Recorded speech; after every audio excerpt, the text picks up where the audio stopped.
पूरा हॉल तालियों की गिड़गिड़ाहट से गूंज रहा था। मैं भी खुशी से ताली बजा रही थी कि इतने में तभी मेरा फोन वाइब्रेट हुआ। अंदर शोर बहुत था, इस वजह से कुछ सुनाई नहीं देता। स्क्रीन पर जो नाम चमक रहा था उसे देखते ही मैं तुरंत ही हॉल के बाहर आई और जो खबर मुझे सुनने को मिली मैंने तुरंत वहां से निकलने का सोचा। मैं दौड़कर वापस हॉल के दरवाजे के पास गई। हल्का सा दरवाजा खोला और अंदर झांक कर देखा तो सामने स्टेज पर नजर डाली और मन ही मन सॉरी बोलकर वापस आकर अपनी गाड़ी में बैठ गई। गाड़ी की स्पीड इस वक्त बहुत तेज थी, लेकिन क्या करूं, अगर मैं वक्त पर नहीं पहुंची तो बहुत बड़ी गड़बड़ हो जाती। कुछ ही देर में जैसे ही मैं उस जगह पर पहुंची थी तो वहां सामने का नजारा देखकर मेरे गुस्से की कोई सीमा नहीं रही, क्योंकि इस वक्त मेरी आंखों के सामने उन तीनों को, मेरा नाम रिया है। जब मैं अपनी जिंदगी की किताब खोलती हूँ तो मुझे सबसे पहले अपने वे दिन याद आते हैं जब मैं अपने कच्चे आंगन वाले घर में रहती थी। गरीबी हमारी जिंदगी का हिस्सा थी, लेकिन प्यार की कोई कमी नहीं थी। मेरे घर में मेरी माँ, मेरे 2 भाई और मैं रहती थी। हम सब एक दूसरे के आसपास थे, जैसे किसी टूटे सितारे के आसपास बाकी के तारे हों। मेरे भाई दिन रात मेहनत करके पैसा कमा कर लाते थे, लेकिन उनकी सारी मेहनत की हिम्मत मैं ही थी। वो मेरी हर इच्छा को अपनी जिंदगी का मकसद बना लेते थे। मैं इकलौती बहन थी, शायद इसीलिए उनका प्यार मुझ पर ऐसे बरसता था जैसे बारिश के बाद पहली ठंडी हवा। मेरे भाई छोटे मोटे काम करते, कभी मजदूरी तो कभी किसी दुकान पर दिन भर खड़े रहना। उनके कपड़ों से हमेशा पसीने की बू आती थी, लेकिन मेरी नजर में वो एक कुर्बानी की खुशबू थी। शाम ढलते ही जब वो थके हमारे घर लौटते तो उनके हाथों में हमेशा मेरे लिए कुछ न कुछ होता था। कभी मेरा पसंदीदा खाने की चीज, कभी चूड़ियां, कभी रंगीन कॉपियां। मैं शरारत से कहती, आप लोगों ने इतनी मेहनत की फिर भी आप लोग मेरे लिए ये सब क्यों लाते हैं? बड़े भैया मुस्कुराकर कहते, हमारी बहन के नखरे ही तो हमारे लिए खुशी है। मेरी माँ गुस्से में कहती, तुम लोग इसे सिर पर क्यों चढ़ाते हो? ये लड़की है, कल को इसे ससुराल जाना है, अभी से इसकी सही आदतें डालो। लेकिन माँ की बात पर मेरे दोनों भाई मुस्कुरा देते। छोटा भाई अक्सर कहता, माँ हमारी बहन पढ़ लिख कर ऑफिसर बनेगी, तब आप देखना कैसे सब लोग हमें इज्जत से याद करेंगे। मेरे अंदर पढ़ने का जुनून था। मुझे लगता था कि अगर मैं अच्छे से पढ़ लूं तो मेरा और मेरे परिवार की किस्मत बदल जाएगी। जब 10वीं का रिजल्ट आया और मैं अच्छे नंबरों से पास हुई तो मेरी आंखों में खुशी से आंसू आ गए।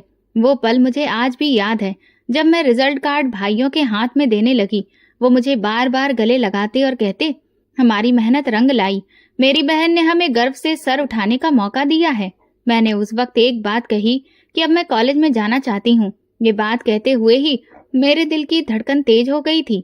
मुझे पता था कि हमारे घर के हालात ऐसे नहीं हैं कि कॉलेज के खर्चे उठाए जा सकें, लेकिन दिल ही दिल में एक सपना था और जुबान से निकलने के बाद वो सपना मेरे भाइयों के सामने हकीकत बन गया।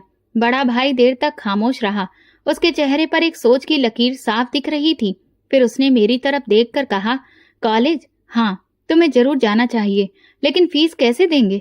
छोटा भाई तुरंत बोला, भैया अगर हम दोनों मिलकर दिन रात मेहनत करें तो क्यों नहीं दे सकते? रिया हमारी बहन है, हम अपनी खुशियों पर समझौता कर लेंगे, लेकिन उसके सपने पूरे करेंगे। माँ ने ठंडी सांस भरते हुए कहा, तुम लोग अपनी हालत तो देखो, खाने के भी लाले पड़े रहते हैं और तुम लोग इसे कॉलेज भेजने की बातें कर रहे हो। लेकिन दोनों भाई अपनी जिद पर अड़े रहे। बड़ा भाई माँ से कहने लगा, मुझे अपनी बहन पर पूरा भरोसा है। ये वो उम्मीद है जो एक दिन हमारे सारे दुखों को मिटा देगी। ये हमें कभी भी शर्मिंदा नहीं करेगी। उस रात मैंने सुना कि दोनों भाई कमरे के कोने में बैठे हिसाब लगा रहे थे। छोटा भाई कह रहा था, मैं सुबह से शाम तक दुकान पर बैठूंगा, तुम रात को शिफ्ट कर लेना। इस तरह हम दोनों काम तो करेंगे, लेकिन रिया का सपना पूरा हो जाएगा। बड़े भैया ने थकी हुई आवाज में कहा, हाँ, बस यही सोचकर दिल हल्का हो जाता है कि हमारी कुर्बानी बेकार नहीं जाएगी। मैं कमरे के दरवाजे के पीछे खड़ी ये सब सुन रही थी। मेरी आंखों से अचानक आंसू बहने लगे। मैं सोचती थी कि ये दोनों अपनी जिंदगी की ना जाने कितनी खुशियां मेरी खुशियों के लिए कुर्बान कर रहे हैं, लेकिन दिल के किसी कोने से आवाज आती, यही तो असली प्यार है। कुछ दिनों बाद मैं अपने हाथों में कॉलेज का एडमिशन फॉर्म लेकर बैठी थी। वो पल ऐसा लग रहा था जैसे मेरे पैर जमीन पर नहीं है। फीस चुकाई जा चुकी थी। ये वो पैसा था जो मेरे भाइयों ने अपने खून पसीने की कमाई से दिया था। जब मैं फॉर्म पर साइन किया तो आंखों के सामने भाइयों के चेहरे आ गए। वो दोनों सुकून में दिख रहे थे, जैसे कि उन्होंने अपने जीवन की सबसे बड़ी कामयाबी हासिल कर ली हो। जब मैं कॉलेज जाने के लिए पहली बार तैयार हुई तो माँ की आंखों में फिक्र और भाइयों की आंखों में खुशी थी। छोटा भाई हंसते हुए बोला, देखना, एक दिन लोग कहेंगे ये है वो लड़की जो अपने भाइयों का गर्व है। बड़ा भाई मेरे दुपट्टे को ठीक करते हुए बोला, याद रखना रिया, तुम्हारे कंधों पर सिर्फ तुम्हारा नहीं, हमारा भी बोझ है। हमें कभी भी शर्मिंदा मत करना। मैंने धीरे से कहा, भैया मैं वादा करती हूँ आपका सर कभी नहीं झुकने दूंगी। लेकिन दिल के अंदर कहीं न कहीं एक अनजानी सी बेचैनी थी। ऐसा लग रहा था जैसे आने वाला वक्त किसी नए इम्तिहान में डालने वाला है, जिसका अंदाजा न मुझे है और ना ही मेरे भाइयों को। कॉलेज के गेट पर कदम रखते ही मुझे लगा जैसे मैं किसी दूसरी दुनिया में आ गई हूँ।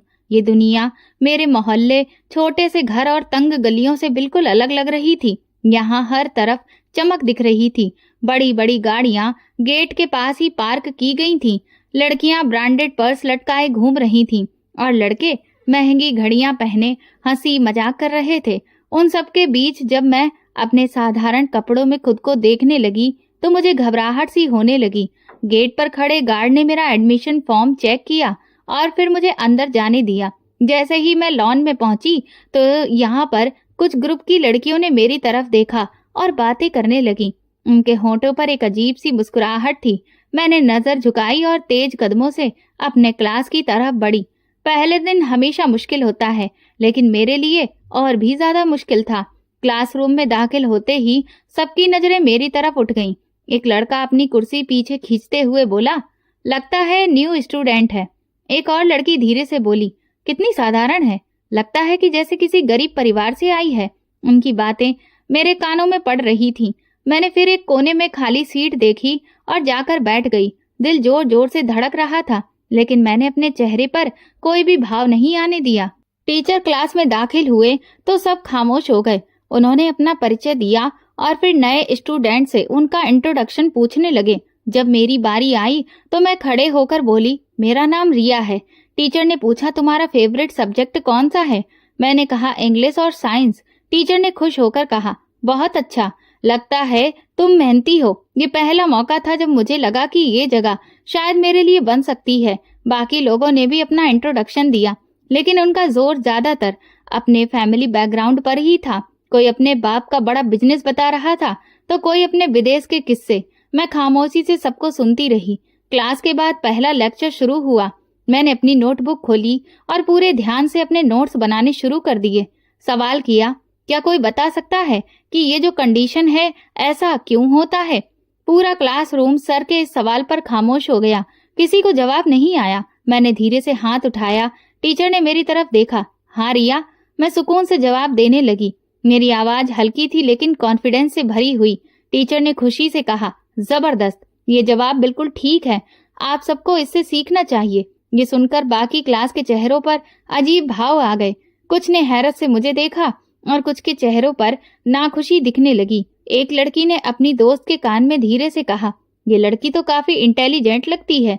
दूसरी ने जवाब दिया, देखते हैं आखिर कब तक चलेगी। लंच के दौरान सब लड़के लड़कियां अपना अपना ग्रुप बनाकर इधर उधर बैठ गए। मैंने अपना लंच निकाला और एक कोने में बैठ गई। मुझे एहसास हुआ कि यहाँ मेरे लिए कोई नहीं है। सब अपनी अपनी बातों में व्यस्त थे। मेरे करीब से गुजरती हुई एक लड़की ने तंजिया अंदाज में कहा, कितना बोरिंग खाना है तुम्हारा, हमारे साथ कैंटीन क्यों नहीं आती? मैंने मुस्कुराकर कहा, थैंक यू, लेकिन मुझे यही अच्छा लग रहा है। वो हंसती हुई अपने दोस्त के साथ चली गई। अगले दिन भी मेरे लिए माहौल वही रहा। कोई भी मुझे किसी तरह की खास बात नहीं करता, लेकिन मुझे इसकी परवाह नहीं थी। मैं जानती थी कि मेरा मकसद यहाँ दोस्ती नहीं है बल्कि पढ़ाई है। मैं क्लास में सबसे पहले पहुंचती और आखिरी पलों तक अपने नोट्स को पूरा करती रहती। कुछ लोग मेरे इस व्यवहार को मेरा घमंड समझने लगे, लेकिन असल में ये मेरी झिझक थी। एक दिन फिजिक्स के लेक्चर में टीचर ने मुझे बोर्ड पर बुला लिया। सवाल मुश्किल था और पूरी क्लास सांस रोककर देख रही थी। मैंने कुछ लम्हे सोचा और फिर पूरा हल किया। टीचर ने तालियां बजाकर कहा, बहुत खूब, यही तो असली मेहनत है। इसके बाद पहली बार कुछ स्टूडेंट्स ने मेरी थोड़ी बहुत तारीफ की। एक लड़के ने कहा, वाह तुम तो बहुत होशियार हो, लेकिन उसके लहजे में जलन ज्यादा और तारीफ कम थी। क्लास के बाद लैब में लाइब्रेरी गई। वहां किताबों की खुशबू दिल को सुकून देती थी। मैंने खुद से कहा, यही मेरी दुनिया है, किताबें, नोट्स और सपने। मैंने फैसला किया कि दूसरों की परवाह किए बगैर मुझे बस अपनी मेहनत जारी रखनी है। कुछ दिनों के बाद एक और वाकया हुआ। इंग्लिश के प्रोफेसर ने एक टॉपिक पर लिखने के लिए कहा। सबने अपने अपने टॉपिक पर लिखा। जब प्रोफेसर ने मेरा आर्टिकल पढ़ा तो वो रख कर बोले, ये आर्टिकल बहुत बेहतरीन है। फिर उन्होंने पूरी क्लास के सामने कहा, आप सबको रिया की तरह फोकस्ड होना चाहिए। ये पल मेरे लिए खुशी वाला था, लेकिन साथ ही मेरे दिल में एक अजीब सा डर भी जागा। क्या बाकी सब इस तारीफ को बर्दाश्त कर पाएंगे? क्लास खत्म हुई तो मैंने अपना बैग समेटा और निकलने लगी। तभी पीछे से आवाज आई, तुम इतनी खामोश क्यों रहती हो? कभी हमारे साथ बात क्यों नहीं करती? मैंने पलट कर देखा। ये एक लड़की थी जो बाकियों से थोड़ी अलग लग रही थी। मैंने नरमी से कहा, मेरा दिल पढ़ाई में ज्यादा लगता है। वो मुस्कुराकर बोली, शायद यही वजह है कि टीचर हमेशा तुम्हारी सराहना करते हैं। मैं हल्की सी मुस्कुरा दी और चल दी। घर जाते वक्त मैं यही सोचती रही कि शायद ये नई दुनिया मेरे लिए आसान नहीं, लेकिन शायद मेरा रास्ता किताबों के बीच से ही निकलेगा। भाइयों के चेहरे याद आते और उनकी मेहनत मुझे और हिम्मत देती। लेकिन दिल के कोने में एक सवाल अभी भी था कि क्या यहाँ सब लोग मुझे कभी अपनाएंगे? क्या हमेशा मैं एक कोने की कुर्सी पर ही बैठी रहूंगी? कॉलेज में कुछ हफ्ते गुजर गए थे। मैं अभी भी वही खामोश लड़की थी जो कोने में बैठकर बस अपने नोट्स बनाती और बाकी सब की बातों से खुद को दूर रखती थी। लाइब्रेरी मेरे दिल का सबसे पसंदीदा हिस्सा था। वहीं बैठकर मुझे ऐसा लगता जैसे दुनिया का शोर मेरे कानों तक पहुंच ही नहीं सकता। एक दिन मैंने अपना असाइनमेंट पूरा करने के लिए किताब खोली ही थी कि अचानक किसी ने पास आकर मुझे पुकारा। मैं चौंक कर उठी तो मेरे सामने एक लड़का खड़ा था। चेहरे पर हल्की सी मुस्कुराहट और आंखों में अजीब सी चमक। उसने धीरे से कहा, मुझे थोड़ी सी आपकी मदद चाहिए। मैंने हैरत से देखा।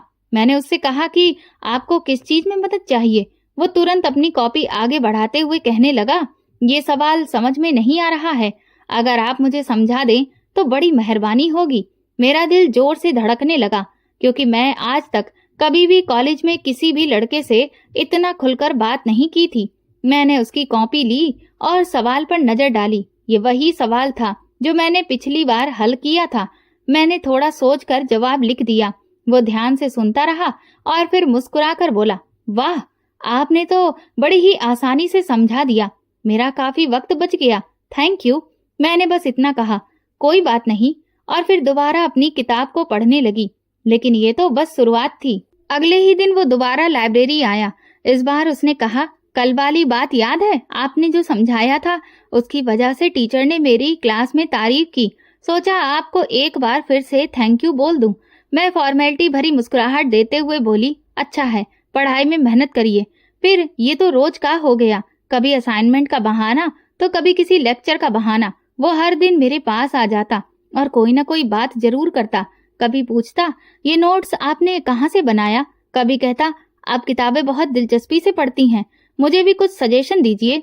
शुरू में मुझे झुंझलाहट होने लगी। मैं सोचती थी कि ये बार बार मेरे पास क्यों आता है? क्या सच में इसे इतनी मदद की जरूरत है या ये बहाना है? दिल कहता था कि ये सब सिर्फ इत्तेफाक नहीं है। एक दिन तो उसने सीधा कहा, आप इतनी खामोश क्यों रहती हैं?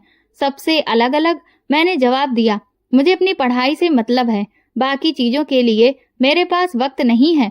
वो हंसकर कहने लगा, आप बड़ी गंभीर हैं, लेकिन अच्छा है, ऐसी लड़कियां कम ही मिलती हैं जो सिर्फ अपनी मंजिल पर ध्यान दें।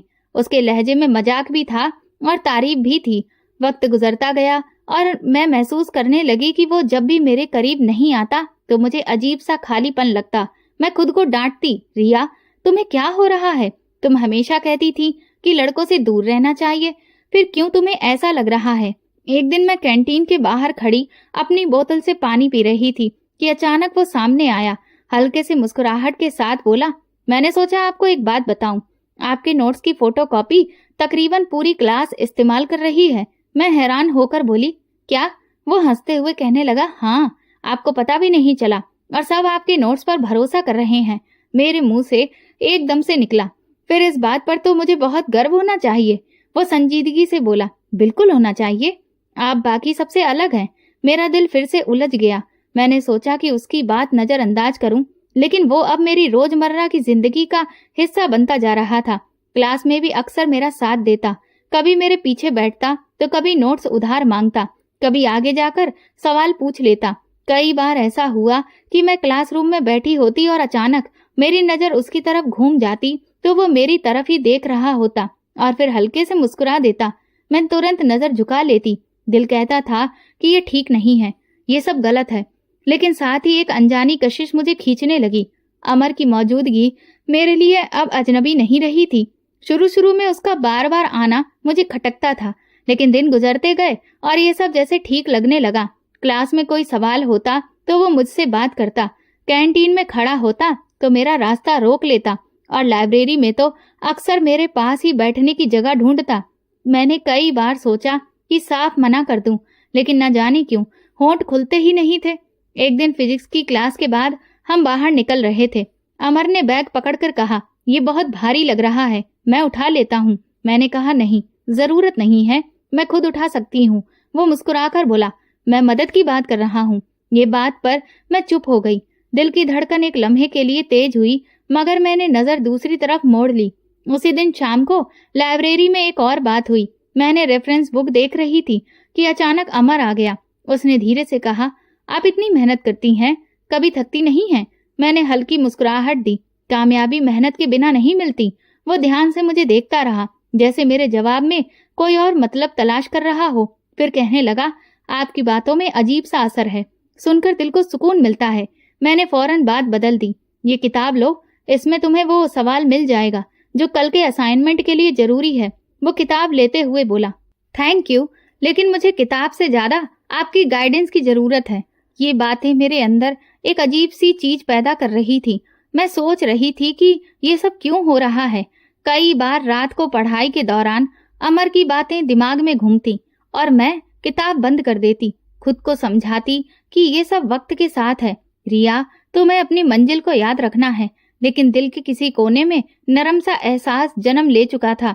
कॉलेज में एनुअल फंक्शन का कंपटीशन होगा, मुझे भी हिस्सा लेना था। मैं स्टेज पर गई और अपना आर्टिकल पढ़ा तो पूरा हॉल तालियों से गूंज उठा।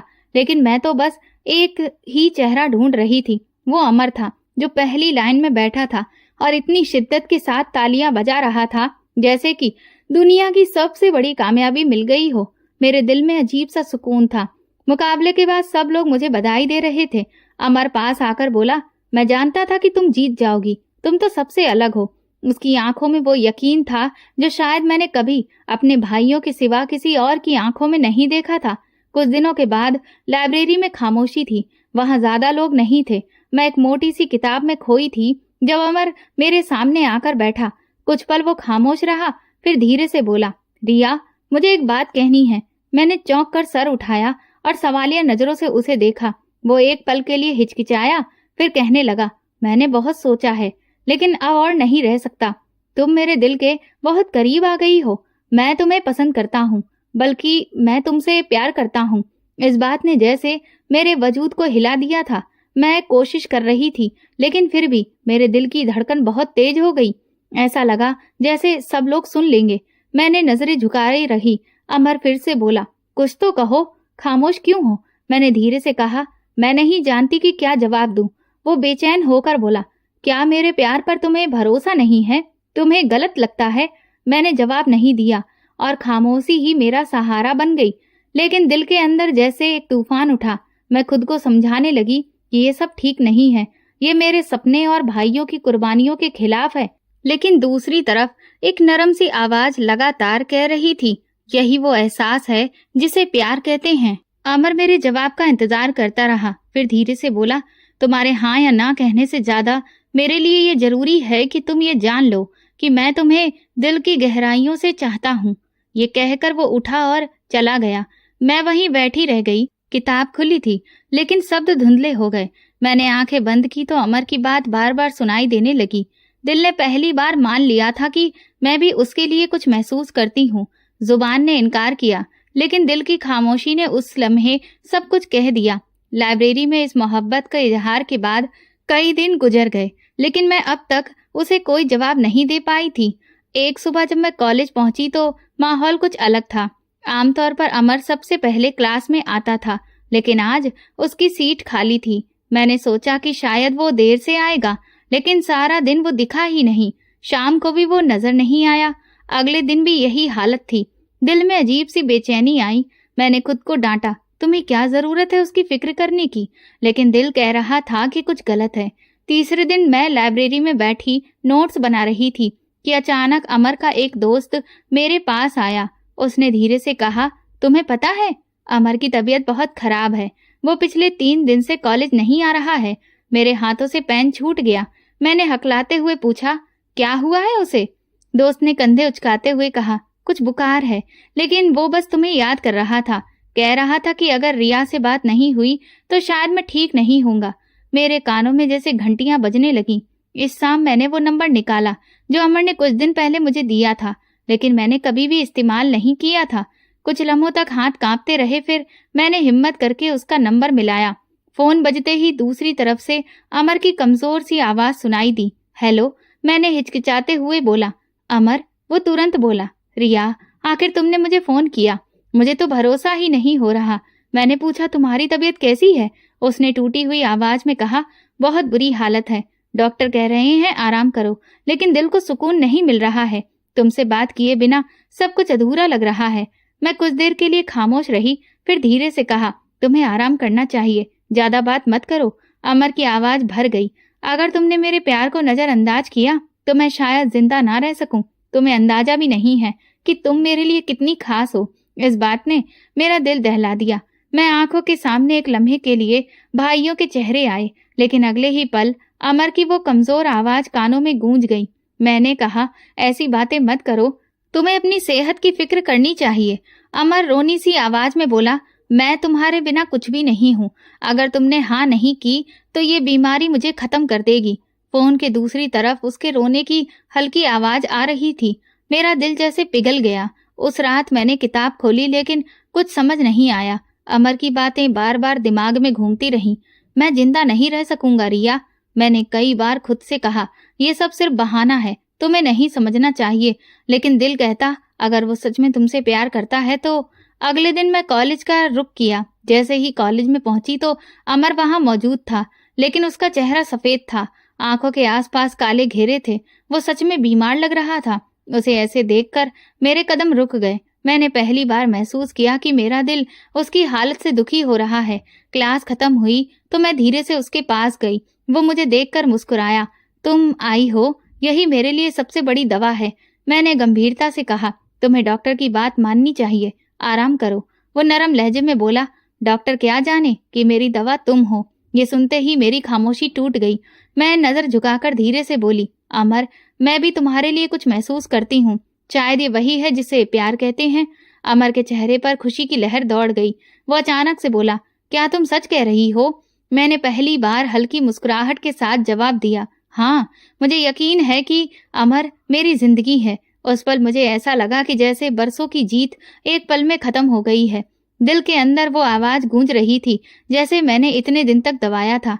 मैं जानती थी कि ये फैसला आसान नहीं है, लेकिन उस वक्त अमर की कमजोर आवाज, उसकी बीमार हालत और उसकी फिक्र मेरे लिए सबसे बड़ी हकीकत बन गई थी। प्यार का इकरार हो जाने के बाद अमर का रवैया और बदल गया। अब वो सिर्फ बातों तक सीमित नहीं था।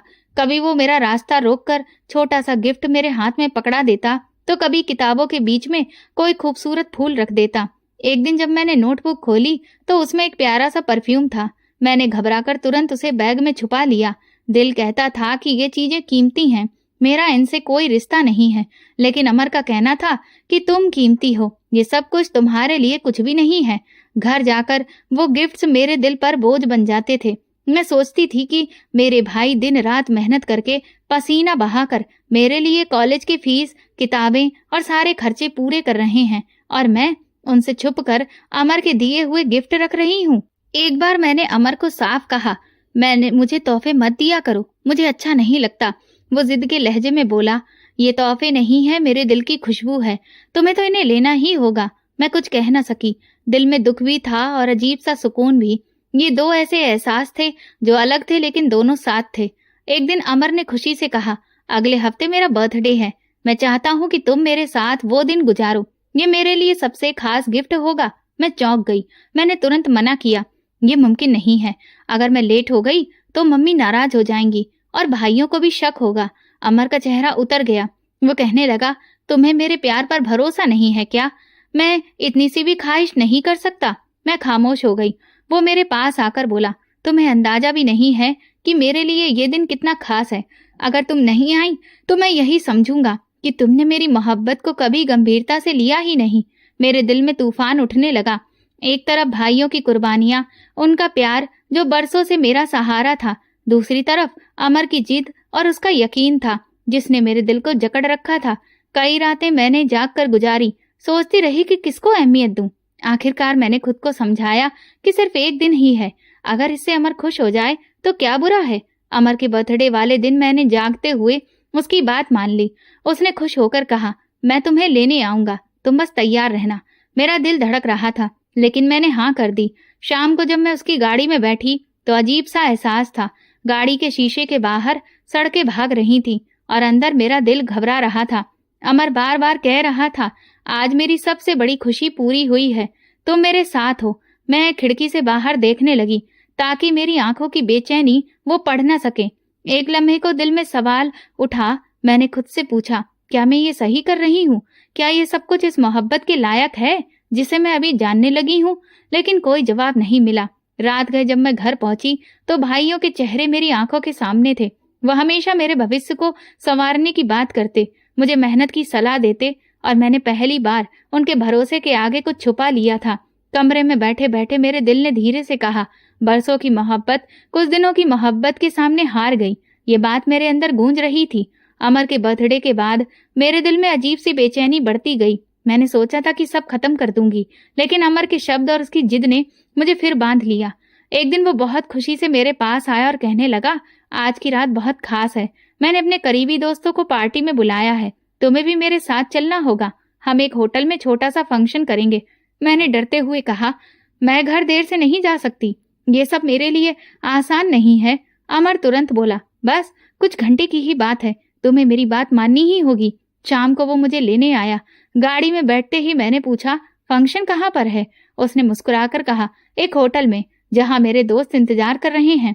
मैंने तसल्ली की सांस ली, लेकिन कुछ ही देर में गाड़ी एक अलग रास्ते पर मुड़ गई। मैंने चौंक कर कहा, ये होटल का रास्ता नहीं है अमर। धीरे से वो बोलने लगा, बस पास ही है, घबराओ नहीं। कुछ मिनट बाद गाड़ी एक बड़ी इमारत के सामने रुकी। ये एक बड़े से फ्लैट की बिल्डिंग थी। मैंने कहा, यहाँ? ये तुमने तो होटल का कहा था। वो मुस्कुराकर बोला, हाँ, लेकिन मैंने प्लान बदल दिया है, दोस्तों को नहीं बुलाया है। मैं चाहता था कि आज की शाम सिर्फ हमारी हो। मेरे दिल में हलचल मची। मैंने तुरंत कहा, अमर, ये ठीक नहीं है, मैं वापस जाना चाहती हूँ। वो मेरे पास आकर बोला, तुम मुझ पर भरोसा नहीं करती? ये जगह सिर्फ मेरी है। मैं चाहता हूँ कि अपनी जिंदगी के सबसे खास दिन पर तुम्हें दिखाऊं कि तुम मेरे लिए कितनी जरूरी हो। मैं खामोश हो गई। दिल ने कहा कि वापस मत जाओ, लेकिन कदम जैसे रुक गए। वो मुझे ऊपर लेकर गया। फ्लैट में दाखिल होते ही सब कुछ कीमती लग रहा था। बड़ी बड़ी तस्वीरें और महंगा फर्नीचर। कमरा जैसे वो बार बार इशारे से दिखा रहा था। और वो हंसते हुए बोला, ये सब मेरा है और एक दिन ये सब तुम्हारा भी होगा। लेकिन आज मुझे तुमसे सबसे कीमती तोहफा चाहिए। मैंने चौंक कर पूछा, क्या मतलब है? वो गंभीर होकर बोला, मैं चाहता हूँ कि तुम आज मुझे अपना मानो और मुझे ये यकीन दिलाओ कि तुम सिर्फ मेरी हो। मेरे कदम कांप गए। मैंने नजर झुका ली और कहा, अमर, ये सब शादी के बाद ही होना चाहिए। वो एकदम हंसने लगा, कहने लगा, शादी? तुम्हारे दिल में शक है? मैं तो अभी से तुम्हें अपनी पत्नी मानता हूँ। अगर वाकई में मुझसे प्यार करती हो तो मेरी बात का मान नहीं करोगी? मेरे दिल में कई सारे ख्याल आने लगे। भाई की कुर्बानी, माँ की नसीहत और मेरा अपना सपना सब आंखों के सामने तैरने लगे। लेकिन फिर अमर की आंखों में अजीब सा दबाव था। वो बार बार कह रहा था, अगर प्यार करती हो तो आज साबित करो। मैंने कांपते हुए कहा, ये सही नहीं है। वो मेरे पास आकर बोला, यही सच है, तुम मेरी हो और मैं चाहता हूँ कि तुम आज खुद को मुझे सौंप दो। मैं अंदर से टूट रही थी, एक तरफ डर और दूसरी तरफ प्यार का जादू। अमर के शब्द मेरे कानों में गूंज रहे थे। आखिरकार मेरी खामोशी ही मेरी रजामंदी बन गई। मैंने कुछ भी नहीं कहा, लेकिन मेरा झुक जाना ही उसके लिए काफी था। उस रात के बाद मेरे अंदर एक ऐसी खामोशी उतर गई थी जो शब्दों में बयां नहीं की जा सकती। जब मैं घर पहुंची तो दरवाजे पर भैया मेरा इंतजार कर रहे थे। छोटा भाई तुरंत बोला, तुम कहाँ रह गई थी? हम कब से तुम्हारी फिक्र कर रहे थे। मैंने नजर झुका ली और बस इतना कहा, कॉलेज का काम ज्यादा हो गया था। वो सुकून में नहीं आया लेकिन चुप हो गया। बड़ा भाई मुझे ध्यान से देखता रहा लेकिन मैं उसकी आंखों से नजर नहीं मिला सकी। कमरे में आकर मैंने वो सारे गिफ्ट, वो सब चीजें बैग से निकाली और एक कपड़े में लपेट कर छुपा दी। दिल चाह रहा था कि सब फेंक दूं, लेकिन फिर अमर की आवाज कानों में गूंज रही थी, ये सब कुछ तुम्हारे लिए है। मैं बहुत दिनों के बाद सुकून के साथ सोई थी। अगली सुबह जब कॉलेज जाने के लिए मैं तैयार हुई तो दिल में एक अजीब सा सुकून था। मैंने सोचा कि अमर जल्दी ही रिश्ता भेजेगा, उसने वादा किया था और यही ख्याल मुझे सहारा देता रहा। कॉलेज के रास्ते में हर कदम पर उम्मीद थी कि आज वो मुझे देखकर कहेगा कि मैंने सबको मना लिया है, अब हम हमेशा के लिए एक साथ होंगे। लेकिन सच्चाई कुछ और थी। जैसे ही मैं क्लास में गई, अमर अपनी सीट पर बैठा था, मगर उसके चेहरे पर वो मुस्कुराहट नहीं थी जिसकी मुझे आदत हो गई थी। मैं हल्की सी मुस्कुराहट के साथ उसे देखती रही, लेकिन उसने मुंह फेर लिया। दिल धड़कने लगा। क्लास के बाद मैं उसके पास गई और धीरे से बोली, अमर क्या बात है, तुम मुझसे बात क्यों नहीं कर रहे? वो बड़े ही ठंडे लहजे में बोला, मेरे पास तुम्हारे लिए वक्त नहीं है। मैं चौंक गई। मैंने कहा, क्या मतलब? तुम तो कहते थे। उसने मेरी बात काट दी। वो सब बस एक वक्त की बात थी। मेरे पैरों तले जमीन निकल गई। मैं कांपती आवाज में बोली, लेकिन अमर तुमने कहा था कि रिश्ता भेजोगे, तुमने वादा किया था। वो जोर से हंसने लगा। क्या तुम सच में इतनी भोली हो? तुम जैसी लड़की से कोई रिश्ता करता है? जो लड़की बिना शादी के खुद को किसी के हवाले कर दे, उसकी इज्जत क्या होती है? उसके शब्द मेरे दिल में खंजर की तरह उतरते गए। मैंने रोते हुए कहा, अमर ये सब तुम्हारी जिद पर हुआ था। तुमने कहा था कि तुम मुझे अपनी मानते हो। वो तिरस्कार भरी मुस्कुराहट के साथ बोला, ये सब बहाने बहुत बेकार हैं। मैं इज्जतदार खानदान से रिश्ता रखता हूँ। अपनी शादी के लिए एक वैसे ही इज्जत वाली लड़की को लेकर आऊंगा। तुम्हें समझना चाहिए था। मेरी आंखों के सामने सब कुछ अंधेरे में डूब गया। मैंने कदम पीछे हटा लिए और बस इतना कहा, तुम ऐसा नहीं कर सकते। वो बड़ी बेरहमी से बोला, हो चुका है अब ये सब कुछ, मेरे रास्ते में मत आना। कॉलेज के रास्ते में खड़े लोग हमारी बातचीत के कुछ हिस्सों को सुन रहे थे और उनकी आपस की बातें भी हमारे कानों में पहुंच रही थीं। कोई कह रहा था लड़की धोखा खा गई, तो कोई हंस रहा था। हमें तो पहले ही शक था। मैंने अपने बैग उठाकर तेजी से वहां से निकल आई। कैंटीन के पास से गुजरते हुए मैंने अपनी आंखों के आंसू रोकने की कोशिश की, लेकिन फिर बेकाबू होकर वो बहने लगे। लाइब्रेरी के कोने में जाकर मैं बैठ गई और अपना चेहरा किताबों के पीछे छुपा लिया। वो पल मेरी जिंदगी का सबसे बड़ा सदमा था। एक तरफ वो भाई थे जिन्होंने अपनी खुशियां कुर्बान करके मुझे पढ़ाई करवाई, और दूसरी तरफ मैं थी जो एक अजनबी के मीठे बातों में सब कुछ गवा बैठी। उस दिन शाम को जब घर लौटी तो भाइयों ने पूछा, आज तुम्हारी तबीयत कैसी है? तुम बहुत खामोश लग रही हो। मैंने बस हल्की मुस्कुराहट के साथ कहा, मुझे थकान है। लेकिन मैं अंदर से जानती थी कि मैं टूट चुकी हूँ। कॉलेज के रास्ते में अमर के शब्दों ने जैसे मेरा सब कुछ निचोड़ दिया था, लेकिन दिल अभी भी मानने को तैयार नहीं था। कई दिन मैं रोती रही, कभी क्लास के कोने में तो कभी घर के कमरे में, चुपचाप आंखें भिगो लेती। मैं खुद को समझाती कि शायद वो नाराज है, वक्त के साथ सब ठीक हो जाएगा, लेकिन दिल को यकीन दिलाने की ये कोशिश बेकार थी। एक दिन मैंने फैसला कर लिया कि अमर से अब आखिरी बार बात जरूर करूंगी। मैं उस कैंटीन के पास अकेला देख हिम्मत इकट्ठा की और धीरे से कहा, अमर मुझे एक बार तो सीधे तरीके से बात करो। अगर तुमने दिल से कुछ कहा था तो फिर यूं अचानक सब कुछ क्यों बदल गया? उसने एक नफरत भरी नजर डाली और बोला, तुम अभी भी यही सोचती हो कि मैं तुम्हें सीरियसली ले रहा था? अरे ये सब तो खेल था और तुम उस खेल में हार गई, और अब तो मेरी नजरों से दूर रहो। मेरी आंखों से आंसू निकल पड़े। मैंने कांपती हुई आवाज में कहा, अमर ऐसा मत कहो, मैंने तुम पर भरोसा किया था, सब कुछ तुम्हारे हवाले कर दिया। वो हंसते हुए बोला, इसीलिए तो कह रहा हूँ तुम अक्लमंद नहीं। जो लड़की खुद को इतनी आसानी से किसी को दे दे वो किसी लायक नहीं रहती। ये आखिरी धक्का था। मैं जमीन पर बैठ गई। लोग देखते रहे, लेकिन मैंने परवाह नहीं की। अमर बिना पलटे वहां से चला गया और मैं आंसुओं में डूब गई। उसके बाद मैंने कॉलेज जाना छोड़ दिया। हर सुबह जब भाई मुझे तैयार नहीं देखते तो पूछते, आज तुम लेट क्यों कर रही हो? तो मैं झूठ बोल देती, कॉलेज में छुट्टी है। कुछ दिन के लिए उन्होंने भरोसा किया, लेकिन फिर उन्हें शक होने लगा। एक दिन मम्मी ने कमरे में आकर कहा, रिया तुम इतनी चुपचाप क्यों रहती हो? कुछ परेशानी है? मैंने नजर झुकाकर कहा, नहीं मम्मी, बस पढ़ाई का दबाव है। मम्मी ने मेरे सर पर हाथ फेरा, लेकिन उनकी आंखों में फिक्र साफ दिख रही थी। बड़े भाई ने शाम को कहा, हम देख रहे हैं कि तुम बदली बदली हो गई हो, क्या कॉलेज में कोई दिक्कत है? मैंने हल्की मुस्कुराहट से कहा, नहीं भैया, सब ठीक है। दिल से चीख रहा था कि सब कुछ बता दो, लेकिन जुबान पर ताला लगा था। वक्त गुजरता गया और मेरे अंदर खामोशी और गहरी होती गई। मैं दिन भर कमरे में बंद रहती, न पढ़ाई में दिल लगता, न किसी से बात करने की हिम्मत होती। भाई और माँ बार बार पूछते, लेकिन मैं सिर्फ टाल देती। इसी दौरान मेरी तबीयत बिगड़ने लगी। शुरू में तो मैं समझी कि ये थकान है, लेकिन फिर बार बार चक्कर आने लगे। एक दिन मैं किचन में पानी लेने गई तो अचानक जमीन पर गिर पड़ी। माँ दौड़ती हुई आई, रिया क्या हुआ है? भाई भी घबरा गए। मैं उठने की कोशिश की और कहा, कुछ नहीं मम्मी, बस मेरा सर घूम गया था। लेकिन सच्चाई ये थी कि मेरा शरीर भी अब इस दुख को बर्दाश्त नहीं कर पा रहा था जो दिल के अंदर चल रहा था। रात को जब सब सो गए तो अकेले में बैठकर सोचती रही। मेरी आंखों से बहने वाले आंसू गवाही दे रहे थे कि मैं अंदर से बगावत कर चुकी हूँ, लेकिन जुबान से कुछ भी कहने की हिम्मत नहीं थी। मेरी गिरती हुई तबीयत ने आखिर मुझे हार मानने पर मजबूर कर दिया। कई दिनों से मैं बहाने बना रही थी कि सब ठीक है, लेकिन अंदर से जानती थी कि ये सिर्फ खुद को धोखा देना है। आखिर से मैंने फैसला किया कि सच्चाई का सामना करना ही होगा। मैं घर वालों से झूठ बोली कि मुझे कॉलेज का एक जरूरी काम है और सीधा डॉक्टर के क्लिनिक पहुंच गई। उन्होंने कुछ टेस्ट करवाए और मुझे वेटिंग रूम में बिठा दिया। दीवार की घड़ी की सुइयां जैसे हर लम्हे बेचैन हो रही थी और मेरे दिल की धड़कन बढ़ी हुई थी। कुछ देर के बाद डॉक्टर ने मुझे अपने कैबिन में बुलाया। उसने रिपोर्ट खोली और कुछ देर खामोशी से देखता रहा। फिर उसने गंभीर लहजे में कहा, बेटा आप प्रेग्नेंट हैं। ये सुनते ही मेरा दम घुटने लगा। शब्द कानों से टकराकर कहीं खो गए। मैंने ऊंची आवाज में कहा, यह मुमकिन नहीं, आप गलती कर रहे हैं।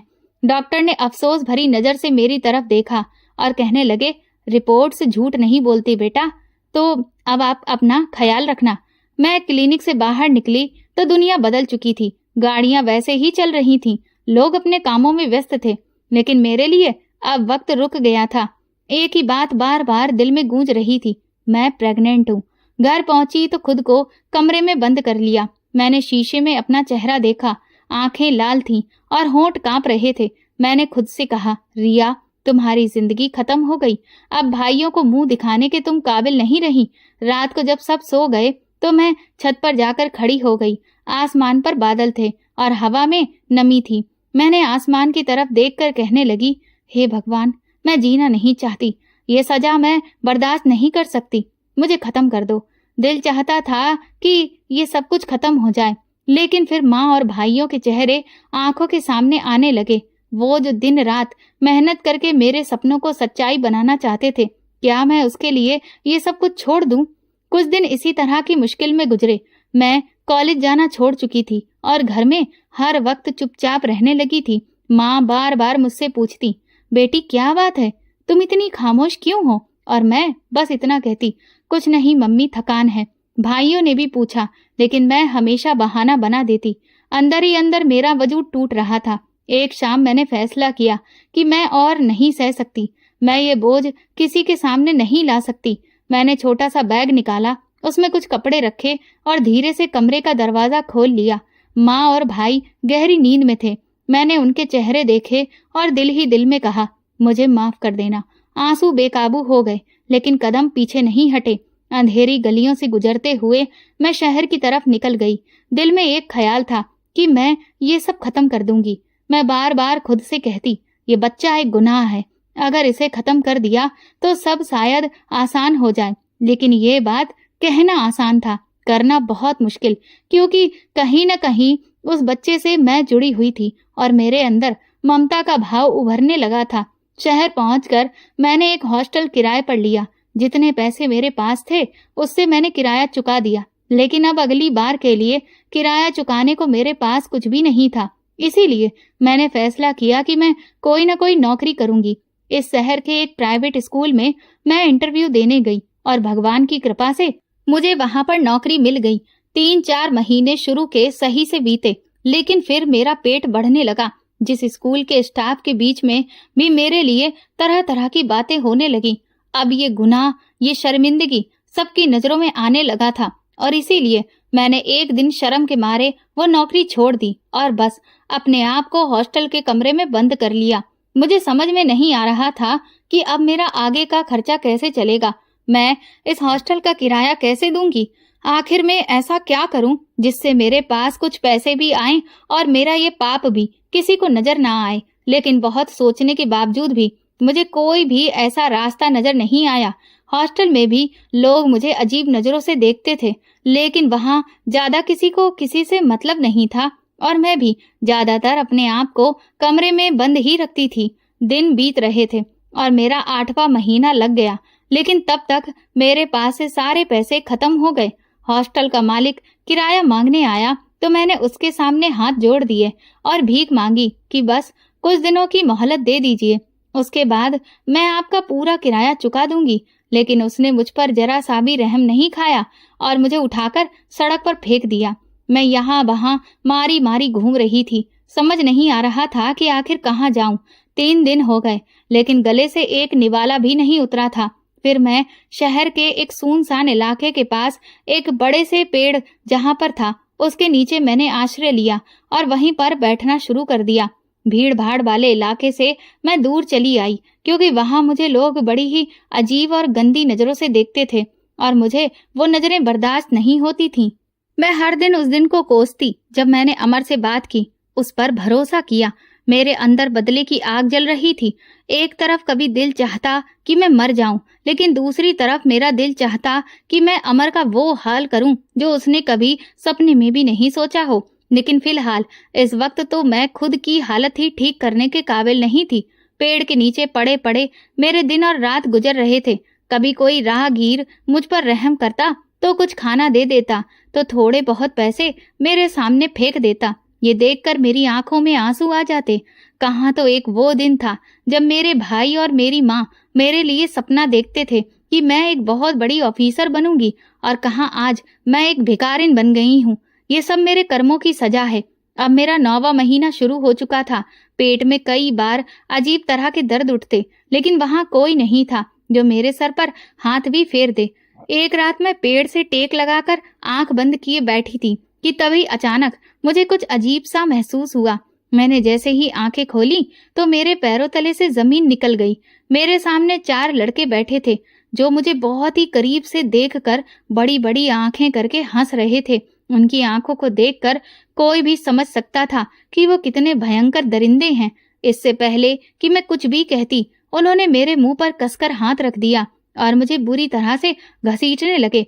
मैं चिल्लाना चाहती थी लेकिन वहां कोई नहीं था जो मुझे बचा सके।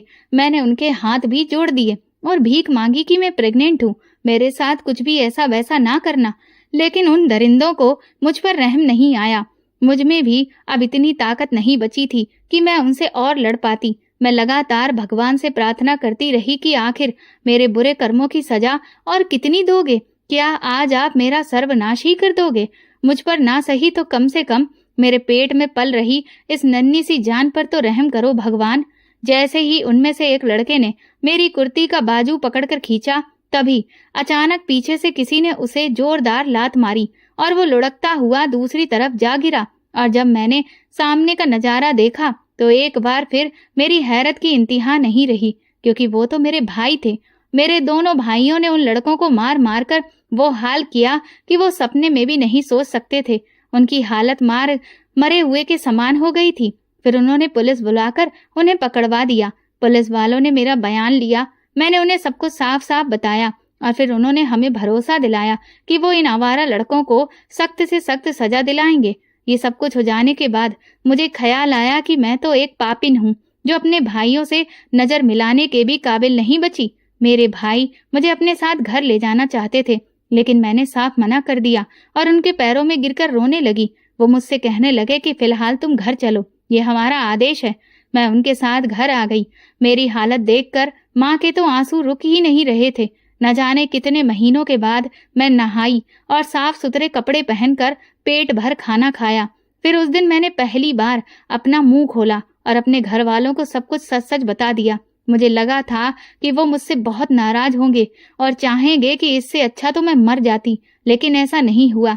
हालांकि माँ मुझसे बहुत नाराज होने लगी और रोने भी लगी, लेकिन मेरे भाइयों ने उन्हें समझाया और कहा कि उसने गलत इंसान पर भरोसा करने की कीमत चुकाई है। लेकिन तभी बड़े भैया मेरे पास आकर बैठे और मेरे सर पर हाथ फेरते हुए बोले, रिया, तुम तो हमारी काबिल बच्ची थी ना, फिर तुमने ऐसा कैसे किसी पर भरोसा कर लिया। ये सुनते ही मेरी आंखों से आंसू निकल पड़े और मैं उनके गले लगकर रोने लगी। मैंने कहा कि मैंने बहुत बड़ी गलती की, जिसका अंजाम मैं भुगत रही हूँ और अब शायद पूरी जिंदगी भुगतूंगी। बड़े भैया बोले, लेकिन रिया, तुम्हें नहीं लगता कि तुम्हें अपने आप को एक ऐसे इंसान के लिए बर्बाद कर दिया है जिसने ना सिर्फ तुम्हारा भरोसा तोड़ा बल्कि तुम्हारी इज्जत भी मिट्टी में मिला दी। क्या तुम ऐसे इंसान की खातिर अपनी जिंदगी को यूं ही खराब होने दोगी? क्या तुम्हारे लिए वो इंसान ज्यादा मायने रखता है या तुम्हारे भाई और माँ? मैंने भाई की आंखों में हैरत से देखा और कहा, मैं भला अब क्या कर सकती हूँ? भैया ने कहा, एक औरत बहुत ताकतवर होती है, बस उसे अपने अंदर की शक्ति को पहचानना आना चाहिए। मैं मानता हूँ कि अब तक तुम कमजोर रही, लाचार रही, क्योंकि तुम अकेली थी, लेकिन अब तुम्हारे भाई तुम्हारे साथ हैं और तुम हमारी बहुत काबिल बहन हो। तुम्हें खुद को उस मुकाम पर पहुंचाना होगा जिसके सपने हम देखा करते थे। बस भाई की दी हुई हिम्मत ने मेरे अंदर एक नई ऊर्जा पैदा की और मैंने फैसला कर लिया कि मैं अपने सपनों को कुचलने नहीं दूंगी और एक बार फिर अपने भाई और अपनी माँ के लिए अपनी जिंदगी को एक नए मुकाम तक पहुंचाऊंगी। मेरी खातिर मेरे घर वालों ने हमारा वो घर छोड़ दिया और हम वापस शहर आ गए जहाँ हमें कोई नहीं जानता था। माँ ने मेरे लिए सबसे झूठ बोलकर कहा कि मैं एक विधवा हूँ और ससुराल वालों ने पति के मरते ही मुझे बेघर कर दिया है। इस एक बात ने सबकी नजरें बदल दी। हर किसी की नजर में मेरे लिए हमदर्दी हो गई। मेरे भाई छोटे मोटे काम करके गुजारा करने लगे। कुछ ही दिनों बाद मैंने एक प्यारे से बेटे को जन्म दिया। शुरू में तो मेरा जी नहीं चाहता था कि मैं उस बच्चे का मुंह भी देखूं, लेकिन आखिर कब तक एक माँ अपने बच्चे से मुंह मोड़ सकती है। धीरे धीरे उसकी मासूमियत ने मुझे अपनी तरफ खींच लिया। दूसरी तरफ मैंने अपना ग्रेजुएशन पूरा किया और दिन रात एक करके सिविल सर्विसेज की तैयारी शुरू की, लेकिन मेरा पहला प्रयास असफल रहा, जिसने मुझे तोड़ा तो जरूर लेकिन खत्म नहीं होने दिया। मैंने दूसरा प्रयास अपनी 10 गुना ताकत के साथ किया और उसका नतीजा ये निकला कि मेरी मेहनत का फल मिला और मैं एसपी बन गई। धीरे धीरे कब कुछ साल बीत गए पता ही नहीं चला। मेरे दोनों भाई अब शादीशुदा हैं और मैं उन्हें अपना खुद का कारोबार शुरू करने के लिए प्रोत्साहित किया था, जो कि आज हर दिन एक नई ऊंचाई को छू रहा है। गरीबी के वो दिन अब सिर्फ अतीत का हिस्सा हैं। आज ऐसा कुछ भी नहीं है जो हमारे पास ना हो। पैसा है, खुशियां हैं, लेकिन मैं खुद को आज भी अंदर से कहीं खाली महसूस करती हूँ। मेरे अंदर बदले की आग हमेशा जलती रहती है। मेरा बेटा अब 8 साल का हो गया है, जो मुझसे बहुत प्यार करता है। बेटे के स्कूल में एनुअल फंक्शन डे था। उसने मुझसे बहुत रिक्वेस्ट की थी कि इस बार उसने पार्टिसिपेट किया है और मुझे वक्त निकालकर उसका डांस देखना जरूर आना है, और इसीलिए मैं उसका परफॉर्मेंस देखने के लिए हॉल में बैठी थी। जैसे ही उसका डांस शुरू हुआ, थोड़ी ही देर में अचानक मेरा फोन वाइब्रेट हुआ। मैंने देखा कि मेरे एक खास आदमी का नंबर था, इसलिए मैं तुरंत ही हॉल से बाहर निकली और जैसे ही उसने मुझे फोन पर जो बात कही, मैं समझ गई कि अब ये मेरे लिए इमरजेंसी है। मैंने तुरंत ही हॉल का गेट खोलकर एक नजर अपने बेटे पर डाली, जो कि पूरे जोश के साथ अपना बेहतर परफॉर्मेंस दे रहा था। मन ही मन उसे देखते हुए मैंने सॉरी बोला, क्योंकि अपनी ड्यूटी की वजह से मैं अक्सर उसे वो वक्त नहीं दे पाती थी जो एक माँ को अपने बेटे को देना चाहिए। मैं तुरंत ही वहां से गाड़ी में बैठकर निकली और थाने पहुंची। जैसे ही मैं थाने के बाहर कदम रखा, सामने का नजारा देखकर मेरे होश उड़ गए। उन 3 औरतों को कंबल में छुपाकर कहीं लेकर जाया जा रहा था। मैं तुरंत जोर से चिल्लाई। मुझे सामने देखकर इंस्पेक्टर के पसीने छूट गए और उसकी आवाज कांपने लगी।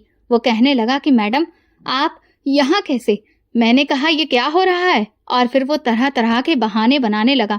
मैंने उससे कहा कि इन तीनों लेडीज को अंदर लेकर आओ। जैसे ही उन तीनों औरतों को मेरे सामने बिठाकर उन पर पड़ा हुआ कंबल हटाया गया, तो एक बार के लिए मैं भी कांप गई। उनकी इतनी बुरी हालत थी जो बिल्कुल देखी ही नहीं जा रही थी। बाल बिखरे हुए, जगह जगह से चमड़ी उधड़ी हुई। ऐसा लग रहा था कि जैसे सिगरेट से जलाकर उन्हें प्रताड़ना दी गई हो। हाथ और पैरों पर भी किसी भारी जंजीर की रगड़ के इतने गहरे घाव थे कि अभी भी उनसे खून सा निकल रहा था। आंखों के नीचे गहरे खड्डे और होंठ पूरी तरह से सूखे हुए। मैंने उनसे पूछा कि तुम तीनों की ये हालत कैसे हुई? इंस्पेक्टर ने जैसे ही देखा कि वो औरतें अपना बयान देने वाली हैं, तभी वो अपने हाथों को मलने लगा। उन औरतों ने भी एक नज़र उस इंस्पेक्टर की तरफ देखा। मैंने तुरंत उनसे कहा, डरने की जरूरत नहीं है, मैं इस जिले की एसपी हूँ।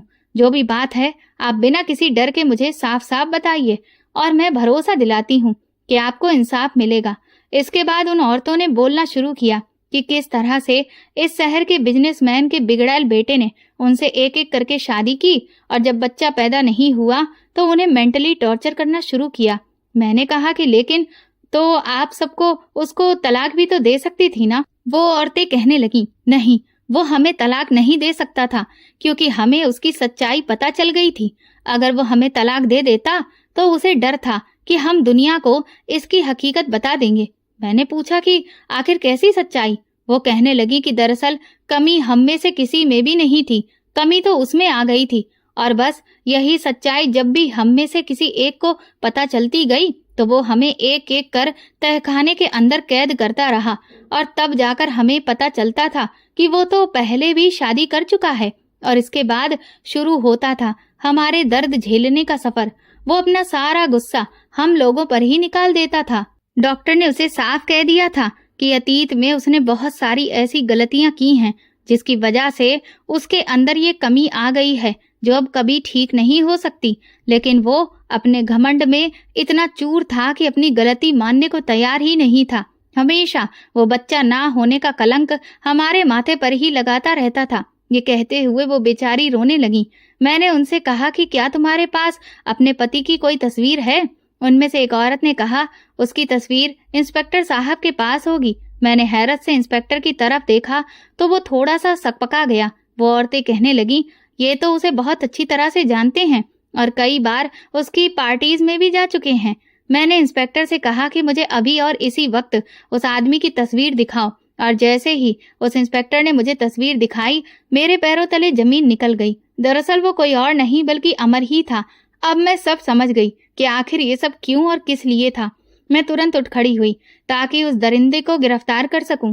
उसने ना सिर्फ मेरी बल्कि न जाने कितनों की जिंदगियां इसी तरह से बर्बाद की हैं और आज वो वक्त आ गया है जब मेरा बदला भी पूरा होगा और उसे उसके किए की सजा मिलेगी।